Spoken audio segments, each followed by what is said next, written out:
مسیح میں آپ کی سلامتی ہو. آپ کے ساتھ ایک آیت شیئر کرنا چاہتا ہوں.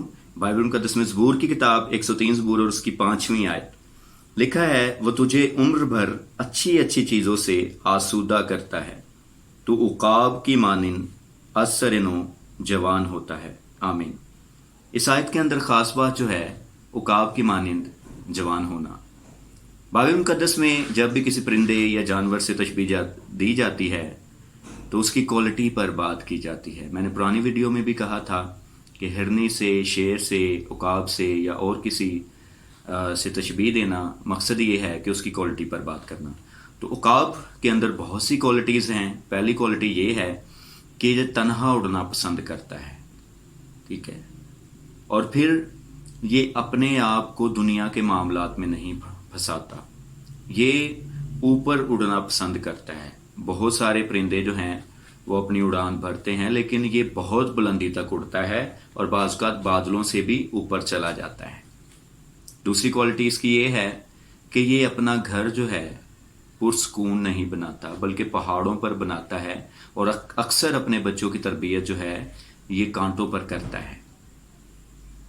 پھر یہ اپنے وزن سے بہت زیادہ وزن جو ہے وہ کئی گنا زیادہ وزن اٹھا سکتا ہے. یوٹیوب پہ ویڈیو دیکھ سکتے ہیں، ایک ہرنے کو یہ اٹھاتا ہے اور کافی دور تک لے جاتا ہے.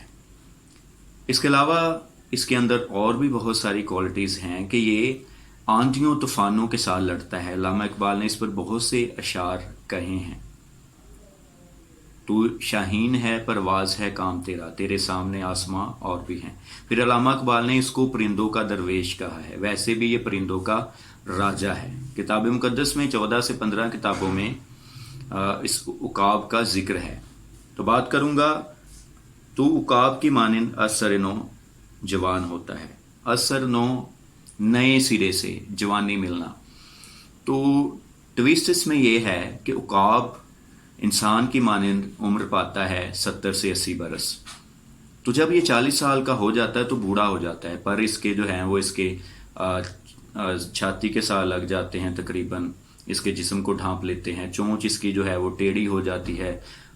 ناخن اس کے جو ہیں، جو پنجے جو ہیں وہ اس کے مڑ جاتے ہیں. اس میں اتنی قوت نہیں رہتی، یعنی بوڑھا ہو جاتا ہے. پھر یہ اس طرح شکار نہیں کر سکتا. تو کرتا یہ کیا ہے؟ ہمت نہیں ہارتا، مایوس نہیں ہوتا کہ اب میں مر جاؤں. ایسا نہیں کرتا. وہ سب سے بلند چوٹی پر چلا جاتا ہے اور وہاں پر جاتا ہے اور اپنی چونچ کو پتھر میں مارتا ہے. اور یہ چونچ توڑنے کا جو عمل ہے، چونچ کو توڑتا ہے. چونچ توڑنے کا جو عمل ہے، یہ عمل جو ہے یہ بہت تکلیف دہ ہے، لیکن وہاں پر یہ چونچ کو توڑتا ہے.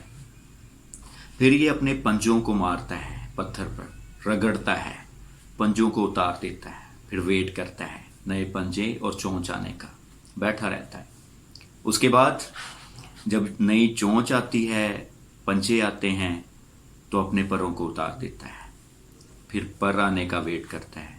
اور جب اس کے پر واپس آتے ہیں اور جب اس کی چونچ نہیں ہے، پنجے نئے ہیں، تو پھر یہ نیا ہو جاتا ہے. اس لیے بائبل مقدس نئے سرے سے پیدا ہونے کا ذکر کرتی ہے.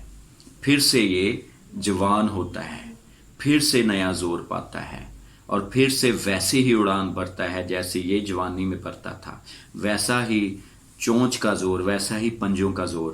اور پھر یہ ایکسٹرا جو ہے وہ 30 سے 35 سال جیتا ہے، یعنی یہ 70 سے 80 برس کی عمر پاتا ہے. اس لیے بائبل فرماتی ہے عقاب کی مانند وہ تجھے زور دیتا ہے، جوانی کو نیا بناتا ہے. سو خدا کے لوگوں، یہ بڑی بابرکت آیت ہے. اس کے مقصد کو سمجھیے. عقاب کی جو کوالٹیز ہیں خدا انسان میں دیکھنا چاہتا ہے. خدا آپ کو برکت دے.